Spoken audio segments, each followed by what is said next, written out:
Hello दोस्तों, Hindi audio book knowledge में आपका स्वागत है। और माइंडसेट बुक के दूसरे अध्याय में अगर आपने पहला अध्याय नहीं सुना तो वो भी सुन लें, जिसका लिंक आपको नीचे डिस्क्रिप्शन बॉक्स में मिल जाएगा। और यदि आप चैनल पर पहली बार आए हैं तो प्लीज़ चैनल को सब्सक्राइब कर दें और साथ में बने बेल के आइकन को प्रेस कर दें। ये बिल्कुल फ्री होता है, इसका कोई भी पैसा नहीं लगता। इससे होगा यह कि मैं जब भी कोई अन्य वीडियो अपलोड करूँगा या इसका नेक्स्ट पार्ट अपलोड करूँगा तो उसकी जानकारी आपको तुरंत मिल जाएगी और ये बिल्कुल फ्री होता है। तो चलिए दोस्तों, शुरू करते हैं। अध्याय दूसरा, मानसिकताओं के भीतर। युवा अवस्था में मैं राजकुमार जैसा जीवन साथी चाहती थी। बहुत आकर्षक, बहुत सफल, यानी बड़ा आदमी। मैं एक ग्लैमरस कैरियर चाहती थी, लेकिन बहुत ज़्यादा मुश्किल या जोखिम भरी कोई चीज़ नहीं। और मैं चाहती थी कि यह सब मेरे अस्तित्व या वजूद की पुष्टि करे। कई साल बाद ही मैं संतुष्ट हो पाई। मुझे एक बेहतरीन इंसान मिल गए, लेकिन उनकी प्रगति शिखर पर नहीं पहुंची थी, बल्कि वे प्रगति कर रहे थे। मेरे पास एक बेहतरीन कैरियर था, लेकिन उसमें मुझे लगातार चुनौतियां मिलती रहती थीं। कोई चीज़ आसान नहीं थी। तो फिर मैं इस सब से क्यों संतुष्ट हुई? क्योंकि मैंने अपनी मानसिकता बदल ली। यह मेरे काम की वजह से बदली। एक दिन मेरी पीएचडी विद्यार्थी मैरी बांदुरा और मैं यह समझने की कोशिश कर रही थी कि कुछ विद्यार्थी अपनी योग्यता साबित करने में क्यों उलझे रहते हैं, जबकि बाकी सीखते क्यों रहते हैं। अचानक हमें एहसास हुआ कि योग्यता एक नहीं योग्यता के एक नहीं दो अर्थ होते हैं। एक निश्चित योग्यता जिसे साबित करने की जरूरत होती है, और एक परिवर्तनीय योग्यता जिसे सीखकर बढ़ाया जा सकता है। मानसिकताएं इसी तरह पैदा होती हैं। मुझे तुरंत पता चल गया कि मेरी मानसिकता कौन सी है। मुझे एहसास हुआ कि गलतियों और असफलताओं को लेकर मैं हमेशा बहुत चिंतित रही हूँ। और मैंने पहली बार इस बात को पहचाना कि मेरे पास चुनाव करने का विकल्प हमेशा मौजूद था। जब आप एक मानसिकता में प्रवेश करते हैं तो एक तरह से आप एक नए संसार में दाखिल होते हैं। एक संसार में, यानी निश्चित गुणों वाली मानसिकता के संसार में। सफलता का मतलब यह साबित करना है कि आप स्मार्ट या गुणी हैं। इसका मतलब खुद की पुष्टि करना है। दूसरे संसार में, यानी परिवर्तनशील गुणों वाली मानसिकता के संसार में, सफलता का मतलब कोई नई चीज सीखने के लिए खुद को धकाना, आगे बढ़ाना होता है। इसका मतलब अपना विकास करना होता है। एक संसार में असफलता का मतलब विपत्ति या आफत है। बुरा ग्रेड मिलना, टूर्नामेंट में हार जाना, नौकरी से निकाला जाना, अस्वीकृत या तिरस्कृत होना। निश्चित मानसिकता वाले संसार में इसका यह मतलब निकाला जाता है कि आप स्मार्ट या प्रतिभाशाली नहीं हैं। दूसरे संसार में, यानी विकासवादी मानसिकता वाले संसार में, असफलता का मतलब है विकास नहीं करना। जिन चीजों को आप मूल्यवान मानते हैं उन तक पहुंचने की कोशिश नहीं करना। इसका मतलब है कि आप अपनी क्षमता तक नहीं पहुंच रहे हैं। एक संसार में, निश्चित मानसिकता के संसार में, प्रयास या मेहनत बुरी चीज है। असफलता की तरह इसका भी यह मतलब निकाला जाता है कि आप स्मार्ट या प्रतिभाशाली नहीं हैं। अगर आप स्मार्ट होते तो आपको प्रयास की जरूरत ही नहीं पड़ती। दूसरे संसार में, विकासवादी मानसिकता के संसार में, प्रयास ही वह चीज है जो आपको स्मार्ट या प्रतिभाशाली बनाती है। आपके पास विकल्प चुनने की स्वतंत्रता होती है। मानसिकता का मतलब है विश्वास। वे प्रबल विश्वास हैं, लेकिन वे आपके दिमाग के अंदर रहने वाली चीज हैं और आप अपने दिमाग को बदल सकते हैं। पढ़ते समय इस बारे में सोचें कि आप कहाँ जाना चाहते हैं और कौन सी मानसिकता आपको वहाँ तक पहुँचा सकती है। आपके लिए सफलता का मतलब सीखना है या यह साबित करना है कि आप स्मार्ट हैं। शीर्ष राजनैतिक सिद्धांतवादी बेंजामिन बार्बर ने एक बार कहा था, मैं संसार को कमजोर और शक्तिशाली लोगों या सफल व असफल लोगों में विभाजित नहीं करता हूं। मैं तो संसार को सीखने वालों और ना सीखने वालों में विभाजित करता हूं। संसार में कौन सी चीज है जो किसी को सीखने का अनिच्छुक बनाती है? हर व्यक्ति सीखने की प्रबल इच्छा के साथ पैदा होता है। शिशु अपनी योग्यताओं को हर दिन धकाते आगे बढ़ाते रहते हैं। सिर्फ सामान्य योग्यताओं को ही नहीं, बल्कि जीवन के सबसे मुश्किल कामों में भी, जैसे चलना और बोलना सीखना सीखना। वे कभी यह नहीं सोचते हैं कि चलना या बोलना बहुत ज्यादा मुश्किल है या यह प्रयास करने लायक नहीं है। छोटे बच्चे गलतियां करने या हंसी उड़ाने की चिंता नहीं करते हैं। वे चलते हैं, गिरते हैं और उठते रहते हैं। वे विकास करते रहते हैं। खुशी खुशी सीखने का अंत कौन सी चीज कर सकती है? निश्चित मानसिकता। जैसे ही बच्चे खुद का आकलन करने लायक बड़े हो जाते हैं, उनमें से कुछ चुनौतियों से डरने लगते हैं। उन्हें डर लगता है कि वे स्मार्ट नहीं हैं। स्कूली बच्चों से लेकर हजारों लोगों के अध्ययन में मैंने यह आश्चर्यजनक तथ्य पाया कि बहुत सारे लोग सीखने के अवसरों को ठुकरा देते हैं। हमने 4 साल के बच्चों को एक विकल्प दिया। वे एक आसान जिज्ञासा पहेली को दोबारा हल कर सकते थे या फिर वे किसी ज्यादा मुश्किल पहेली को हल करने की कोशिश कर सकते थे। इतनी कम उम्र में भी निश्चित मानसिकता वाले बच्चों ने, जो निश्चित गुणों में विश्वास करते थे, सुरक्षित दायरे को ही चुना। उन्होंने हमें बताया कि स्मार्ट पैदा होने वाले बच्चे गलतियां नहीं करते। दूसरी तरफ विकासवादी मानसिकता वाले बच्चों ने कहा, जिनके मन में यह विश्वास था कि आप सीखकर ज्यादा स्मार्ट बन सकते हैं, कि उन्हें बड़ा बेतुका विकल्प दिया जा रहा है। वे बोले, आप मुझसे यह क्यों पूछ रही हैं?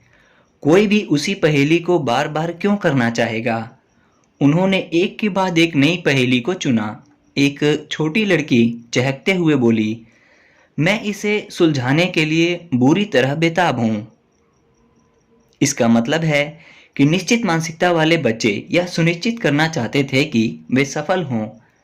स्मार्ट लोगों को हमेशा सफल होना चाहिए, लेकिन विकास की मानसिकता वाले बच्चों के लिए सफलता का मतलब खुद को धकाना था, आगे बढ़ाना था। इसका मतलब सीखकर ज्यादा स्मार्ट बनना था। एक 7वें ग्रेड की लड़की के शब्दों में इसका सार देखें। मैं सोचती हूँ कि बुद्धि एक ऐसी चीज है जिसके लिए आपको मेहनत करनी होती है। यह आपको बस यूं ही नहीं मिल जाती है। अगर जवाब सही होने का पूरा भरोसा ना हो तो ज्यादातर बच्चे किसी सवाल का जवाब देने के लिए हाथ नहीं उठाएंगे, लेकिन मैं आमतौर पर अपना हाथ उठा देती हूँ, क्योंकि अगर मेरा जवाब गलत निकला तो टीचर मेरी गलती सुधार देंगी और मुझे सही जवाब का पता चल जाएगा। या मैं अपना हाथ उठाकर यह कह देती हूँ, इसे कैसे सुलझा सकते हैं, या मुझे यह समझ नहीं आ रहा, क्या आप मेरी मदद कर सकती हैं? ऐसा करके ही मैं अपनी बुद्धि को बढ़ाती जाती हूँ। पहेलियों से आगे। किसी आसान पहेली को छोड़ना एक चीज है, ऐसे अवसर को छोड़ना दूसरी चीज है जो आपके भविष्य के लिए महत्वपूर्ण है। इस पहलू को देखने के लिए हमने एक असामान्य स्थिति का लाभ लिया। हांगकांग यूनिवर्सिटी में पूरी पढ़ाई अंग्रेजी में होती है, कक्षाएं अंग्रेजी में लगती हैं पाठ्य पुस्तकें अंग्रेजी में होती हैं और परीक्षाएं भी अंग्रेजी में होती हैं, लेकिन इस यूनिवर्सिटी में दाखिला लेने वाले कुछ विद्यार्थी अंग्रेजी धारा प्रवाह नहीं बोलते। इसीलिए समझदारी इस बात में नजर आती है कि वे इस बारे में जल्दी ही कुछ करें। जब विद्यार्थियों ने पहले साल वहां दाखिला लिया तो हम यह जानते थे कि उनमें से कौन कौन अंग्रेजी में निपुण नहीं थे, और हमने उनसे एक महत्वपूर्ण प्रश्न पूछा। यदि शिक्षक एक कोर्स शुरू करें जिनसे उनकी अंग्रेजी की योग्यताएं बेहतर हो सकें तो क्या आप उसमें जाएंगे? हमने उनकी मानसिकता की भी जांच की। इसके लिए हमने उनसे यह पूछा कि वे इस तरह के कथनों से कितने सहमत हैं कि वे इस तरह के कथनों से कितने सहमत थे। आपके पास बुद्धि एक निश्चित मात्रा है और आप इसे बदलने के लिए दरअसल ज्यादा कुछ नहीं कर सकते। जो लोग इस तरह के कथन से सहमत होते हैं उनमें निश्चित मानसिकता की प्रवृत्ति होती है। जिन लोगों का झुकाव विकासवादी मानसिकता की तरफ होता है वे इस बात से सहमत होते हैं कि आप में जितनी बुद्धि है आप उसे हमेशा महत्वपूर्ण रूप से बदल सकते हैं।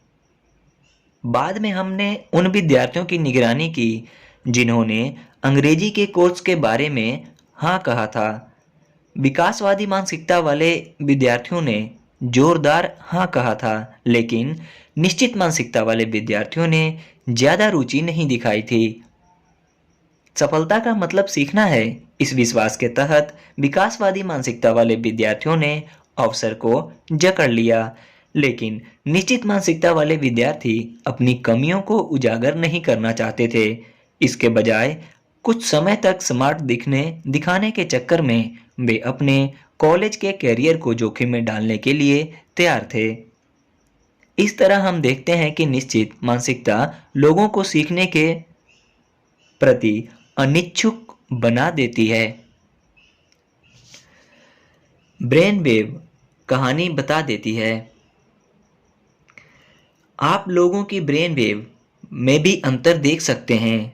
दोनों मानसिकताओं वाले लोग कोलंबिया स्थित हमारी ब्रेन वेव लैब में आए।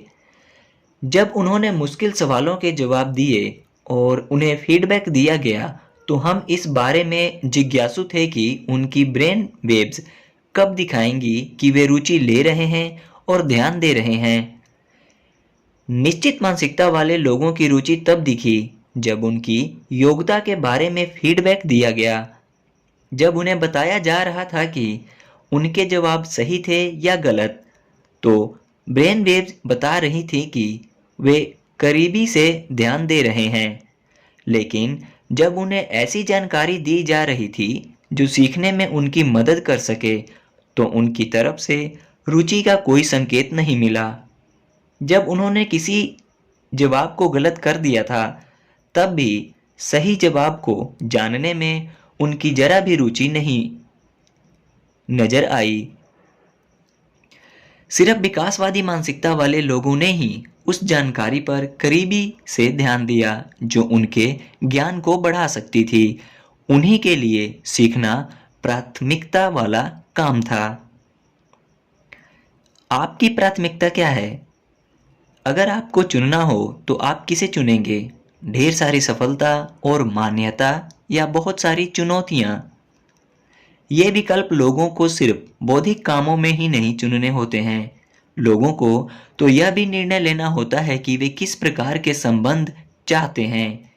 क्या वे ऐसे संबंध चाहते हैं जो उनके अहम को पोषण दे, या फिर ऐसे संबंध चाहते हैं जो उन्हें विकास करने की चुनौती दे? आपका आदर्श साथी कौन है? हमने यह सवाल युवा वयस्कों से पूछा और उन्होंने हमें यह बताया। निश्चित मानसिकता वाले लोगों ने कहा कि आदर्श जीवन साथी ऐसा होगा जैसे जो उन्हें सिंहासन पर बैठाए, जो उन्हें आदर्श महसूस कराए, जो उनकी स्तुति करे।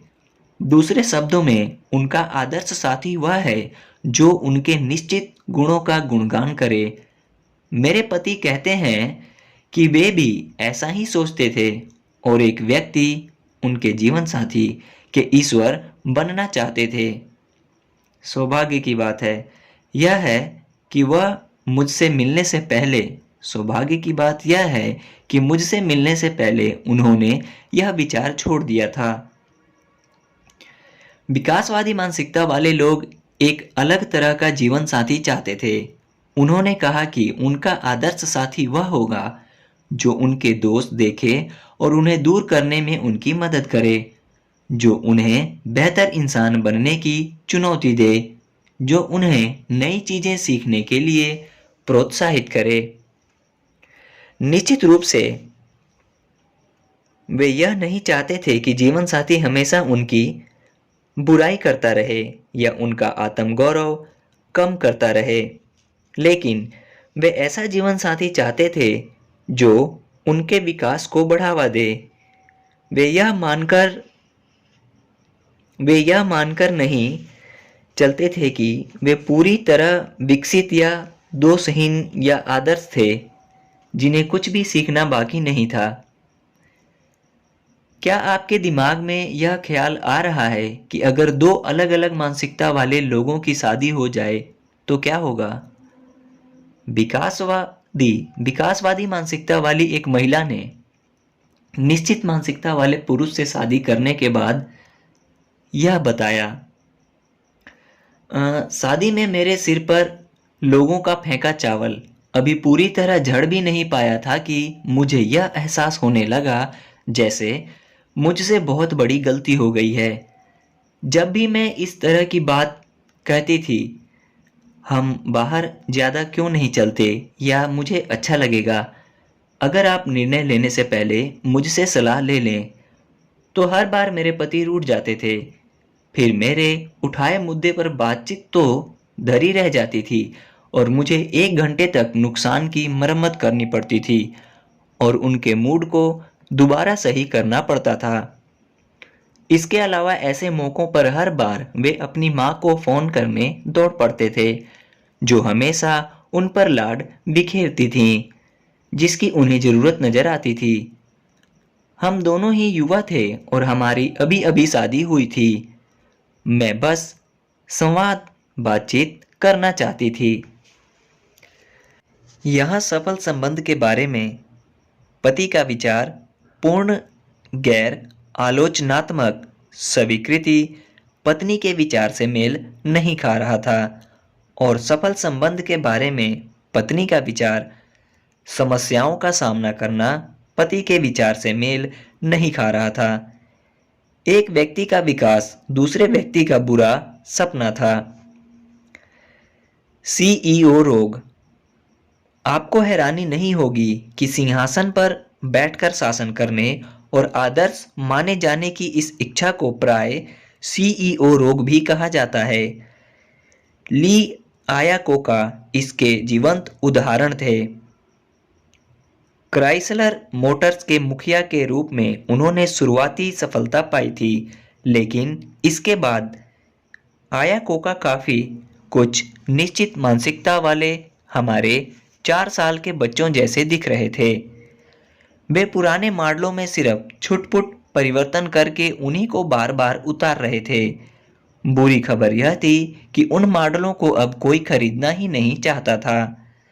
इस दौरान जापानी कंपनियां परिवर्तन नए सिरे से विचार करने में जुटी थीं कि कारें कैसी दिखनी चाहिए और उन्हें कैसे चलना चाहिए।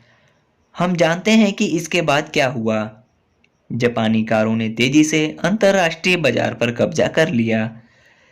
सीईओ के सामने यह विकल्प हमेशा रहता है, वे अपनी कमियों का सामना करके उन्हें दूर करें या फिर एक ऐसा आश्वस्त करने वाला संसार बनाएं जहां उनमें कोई कमी नजर न आती हो। ली आयाकोका ने बाद वाला विकल्प चुना। उन्होंने खुद को पुजारियों से घेर लिया और आलोचकों को बाहर निकाल दिया और जल्दी ही उनका यह एहसास खत्म हो गया कि उनका क्षेत्र किस दिशा में जा रहा है। ली आयाकोका ने सीखना छोड़ दिया था, लेकिन सीईओ रोग हर व्यक्ति या हर सीईओ को नहीं होता है। कई महान लीडर्स हर दिन अपनी कमियों का सामना करते हैं। डार्विन स्मिथ ने किम्बर्ली क्लार्क में अपने असाधारण प्रदर्शन को पलटकर देखते हुए घोषणा की थी, मैंने उस पद के योग्य बनने की कोशिश कभी नहीं छोड़ी। विकासवादी मानसिकता वाले हांगकांग के विद्यार्थियों की तरह इन लोगों ने भी हमेशा रेमेडियल कोर्स के विकल्प को ही चुना। सीईओ के सामने एक और दुविधा रहती है, या तो वे अल्पकालीन रणनीतियां चुन सकते हैं जिससे कंपनी के शेयर के भाव बढ़ जाएं और वे हीरो जैसे दिखने लगें, या फिर वे कंपनी की दीर्घकालीन बेहतरी की खातिर काम कर सकते हैं और कंपनी के दीर्घकालीन स्वास्थ्य तथा विकास की नींव डालते समय शेयर बाजार की नापसंदगी का जोखिम ले सकते हैं। स्वयंभू निश्चित मानसिकता वाले अल्बर्ट डनलैप को सनबीम के कायाकल्प के लिए बुलाया गया। उन्होंने शेयर बाजार के सामने हीरो जैसा दिखने की अल्पकालीन रणनीति को चुना। शेयर तो आसमान छूने लगा, लेकिन कंपनी बिखर गई। दूसरी ओर स्वयंभू विकासवादी मानसिकता वाले लाउ गश टर्नर को आईबीएम के कायाकल्प के लिए बुलाया गया। जब उन्होंने आईबीएम की संस्कृति और नीतियों के कायाकल्प का भारी काम किया तो शेयर के भाव स्थिर रहे और शेयर बाजार ने नाक भौं चढ़ा ली। लोगों ने उन्हें असफल कहना शुरू कर दिया, लेकिन कुछ साल बाद क्या हुआ? आईबीएम एक बार फिर अपने क्षेत्र का नेतृत्व करने लगी। धकेलना, आगे बढ़ाना। विकासवादी मानसिकता वाले लोग सिर्फ चुनौती को चाहते ही नहीं हैं, वे इसकी वजह से फलते फूलते भी हैं। चुनौती जितनी ज्यादा बड़ी होती है, वे उतना ही ज्यादा विस्तार करते हैं और यह खेल जगत में जितनी स्पष्टता से दिखाई देता है, उतना किसी दूसरी जगह नहीं दिख सकता। आप वहां लोगों को खुद को धकेलते, आगे बढ़ाते और विकास करते हुए देख सकते हैं। अपने युग की महानतम महिला सॉकर खिलाड़ी मिया हैम खरे शब्दों में यही बात कहती हैं। अपनी पूरी जिंदगी में ऊपर के सतर पर खेलती रही हूं। इसका मतलब है कि मैंने खुद को अपने से ज्यादा बड़े, ज्यादा तगड़े, ज्यादा योग्य, ज्यादा अनुभवी खिलाड़ियों का मुकाबला करने की चुनौती दी। संक्षेप में, जो मुझसे बेहतर थे, शुरुआत में तो वे अपने बड़े भाई के साथ खेलीं। फिर 10 साल की उम्र में वे 11 वर्षीय लड़कों की टीम में शामिल हो गईं। फिर उन्होंने खुद को अमेरिका की नंबर 1 कॉलेज टीम में झोंक दिया। हर दिन मैं उनके सतर तक ऊपर पहुंचने की कोशिश करती थी और मेरा खेल इतनी तेजी से सुधरा था जितना मैंने कभी सपने में भी संभव नहीं माना था। पैट्रिशिया मिरांडा हाई स्कूल की गोल मटोल लड़की थी जो खेलकूद में फिसड़ी थी। वह कुश्ती करना चाहती थी। मैट पर बुरी तरह पछाड़ खाने के बाद लोगों ने उससे कहा, तुम तो मजाक हो। पहले तो वह रोई, लेकिन बाद में उसे महसूस हुआ इसने सचमुच मेरे संकल्प को प्रेरित कर दिया। मैंने आगे बढ़ते रहने और यह जानने का संकल्प लिया कि क्या प्रयास, एकाग्रता, विश्वास और प्रशिक्षण मुझे कुश्तीबाज बना सकते हैं। उन्हें यह संकल्प कहां से मिला? मिरांडा की परवरिश चुनौती रहित जीवन में हुई थी, लेकिन जब 40 वर्ष की उम्र में एन्यूरिज्म से उनकी मां का देहांत हो गया तो 10 वर्षीय मिरांडा ने एक सिद्धांत बना लिया, जब आप अपनी मृत्युशैया पर होते हैं तो सबसे शानदार चीजों में से एक यह कहना है, मैंने सचमुच अपने आप को टटोला था। तत्कालिकता का यह एहसास मुझ में मेरी मां की मौत के बाद आया। अगर आप केवल आसान काम करते हुए ही जिंदगी गुजार देते हैं तो आप पर लानत है। इसीलिए जब कुश्ती की चुनौती सामने आई तो वह इसे स्वीकार करने को तैयार थी। उसका प्रयास रंग लाया। 24 साल की मिरांडा अपने मकसद में कामयाब रही। उसने अमेरिकी ओलंपिक टीम में अपने वजन के समूह में जगह बनाई और एथेंस से कांस्य पदक लेकर घर लौटी। और इसके बाद उसने क्या किया? Yale law school. लोगों ने उससे कहा कि वह वहीं रुक जाएं जहां वह पहले ही शिखर पर थीं, लेकिन मिरांडा को महसूस हुआ कि ज्यादा रोमांचक यह रहेगा कि वह दोबारा निचले स्तर से शुरुआत करके यह देखे कि क्या वह इस बार भी विकास कर सकती है। संभव से आगे तक खुद को तानना। कई बार विकासवादी मानसिकता वाले लोग खुद को इतनी ज्यादा दूर तक खींचकर तान लेते हैं कि वे असंभव काम कर जाते हैं। 1995 में 1995 में अभिनेता क्रिस्टोफर रीव एक घोड़े से गिर गए। उनकी गर्दन टूट गई, उनकी रीढ़ उनके मस्तिष्क से अलग हो गई और गर्दन के नीचे का उनका पूरा शरीर पंगु हो गया। डॉक्टर बोले, बहुत अफसोस है, इसी तरह जीना सीख लो। बहरहाल, रीव ने एक मुश्किल व्यायाम योजना शुरू की। इसमें विद्युत उद्दीपन से उनके पंगु शरीर के सभी अंगों को हिलाना शामिल था। वे दोबारा हिलना क्यों नहीं सीख सकते? उनका मस्तिष्क दोबारा ऐसे आदेश क्यों नहीं दे सकता जिनका शरीर पालन करे? डॉक्टरों ने चेतावनी दी कि वे परिस्थितियों को स्वीकार नहीं कर रहे हैं और उनका निराश होना तय है। उन्होंने यह पहले भी देखा है और रीव की मानसिकता के लिहाज से यह बुरा संकेत था। लेकिन दरअसल रीव अपने समय का और क्या इस्तेमाल कर सकते थे? क्या इससे बेहतर कोई दूसरा काम था? 5 साल बाद रीव के शरीर में गतिविधि दिखने लगी। सबसे पहले तो यह उनके हाथों में हुई, फिर बाहों में, फिर पैरों में और फिर धड़ में। वे पूरी तरह से तो ठीक नहीं हुए थे, लेकिन ब्रेन स्कैन में यह नजर आ रहा था कि उनका मस्तिष्क एक बार फिर उनके शरीर को संकेत भेज रहा था और शरीर उन पर प्रतिक्रिया कर रहा था। ना सिर्फ रीव ने अपनी योग्यताओं को बढ़ाया, बल्कि उन्होंने नर्वस सिस्टम और बहाली की शारीरिक क्षमता के बारे में विज्ञान के पूरे दृष्टिकोण को ही बदल दिया। ऐसा करके उन्होंने शोध के लिए एक नया संसार खोल दिया और रीढ़ की चोट वाले लोगों के लिए आशा का एक बिल्कुल नया रास्ता दिखा दिया।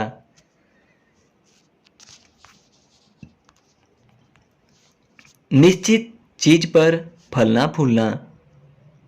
जाहिर है, विकासवादी मानसिकता वाले लोग तब फलते फूलते हैं जब वे खुद को खींचकर तानते हैं।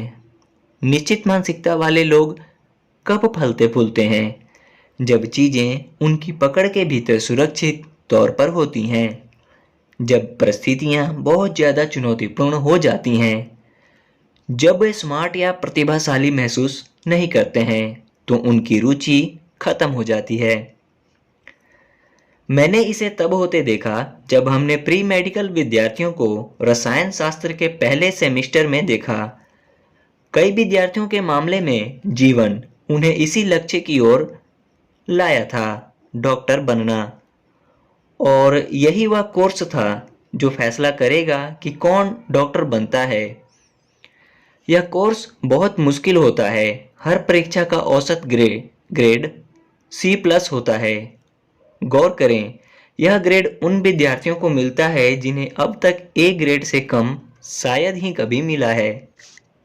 ज्यादातर विद्यार्थी केमिस्ट्री में काफी रुचि रखते थे, लेकिन सेमेस्टर के दौरान कुछ हुआ। निश्चित मानसिकता वाले विद्यार्थियों ने तभी रुचि ली जब उन्होंने तुरंत अच्छा प्रदर्शन शुरू कर दिया। निश्चित मानसिकता वाले जिन विद्यार्थियों का प्रदर्शन कमतर रहा, उनकी रुचि और आनंद में भी भारी गिरावट आई। यह कोर्स उनकी बुद्धिमत्ता की पुष्टि नहीं कर रहा था, इसीलिए उन्हें इसमें मजा नहीं आ सकता था। एक विद्यार्थी ने कहा, कोर्स जितना ज्यादा मुश्किल होता है, मुझे खुद को पुस्तक पढ़ने और परीक्षाओं की तैयारी करने के लिए उतना ही ज्यादा मजबूर करना पड़ता है। पहले मैं केमिस्ट्री के बारे में रोमांचित था, लेकिन अब मैं जब भी इसके बारे में सोचता हूँ तो हर बार मेरी तबीयत बिगड़ने लगती है। इसके विपरीत विकासवादी मानसिकता वाले विद्यार्थी रुचि के उसी ऊंचे स्तर पर तब भी काम करते रहे जब परिस्थितियां बहुत चुनौतीपूर्ण हो गईं। यह मेरी उम्मीद से बहुत ज़्यादा मुश्किल है, लेकिन मैं इसे करना चाहता हूँ।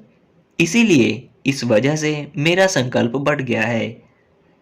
जब लोग कहते हैं कि मैं कोई काम नहीं कर सकता, तो तो इससे मैं सचमुच प्रेरित हो जाता हूँ। चुनौती और रुचि साथ साथ बढ़ती गई। हमने यही बात छोटे विद्यार्थियों में भी देखी। हमने 5वें ग्रेड के बच्चों को रोचक पहेलियां दी जो उन सभी को बहुत पसंद आईं। लेकिन जब हमने उन्हें ज़्यादा मुश्किल पहेलियां दी, तो निश्चित मानसिकता वाले विद्यार्थियों के आनंद में भारी गिरावट नजर आई। उन्होंने अभ्यास के लिए कुछ पहेलियां घर ले जाने का अपना इरादा भी बदल दिया। एक बच्चे ने तो साफ साफ झूठ बोल दिया, आप उन्हें अपने पास ही रखें, मेरे पास वे पहले से ही हैं। सच तो यह था कि वे जल्दी से जल्दी वहां से भाग निकलना चाहते थे। यह उन बच्चों के मामले में भी उतना ही सच था जो पहेलियां सुलझाने में सर्वश्रेष्ठ थे।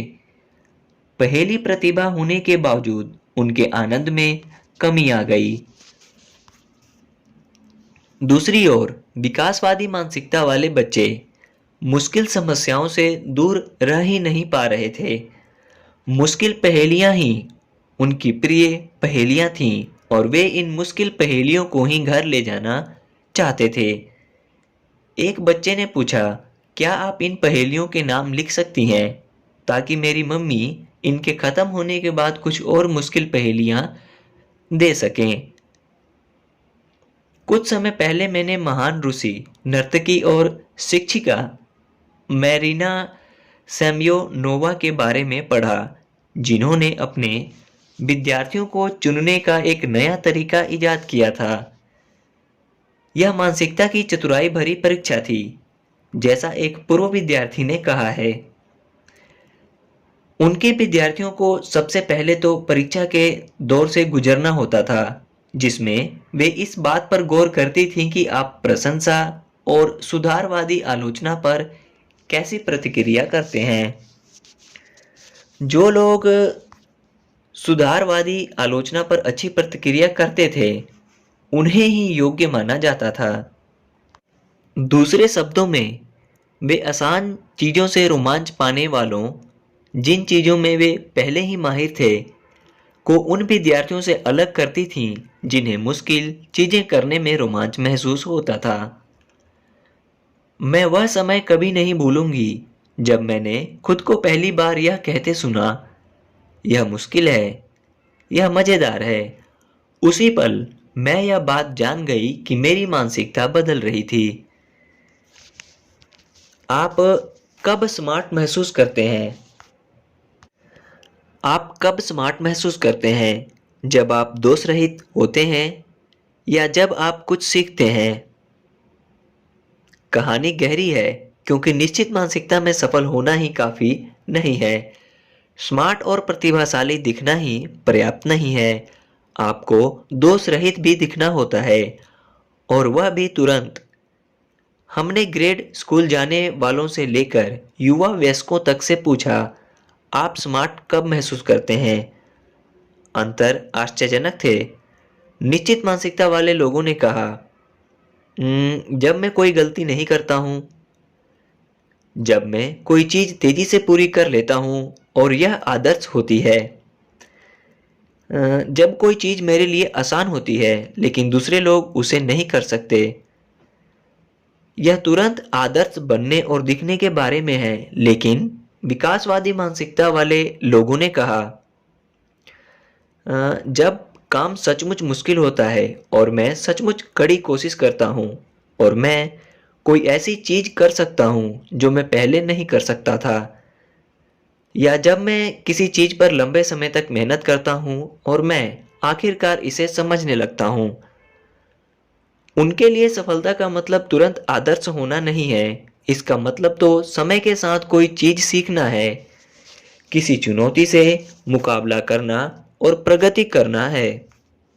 ओके दोस्तों, इसी के साथ ही वीडियो समाप्त होती है। मिलते हैं आपसे इस पुस्तक के नेक्स्ट पार्ट और किसी अन्य वीडियो में। धन्यवाद।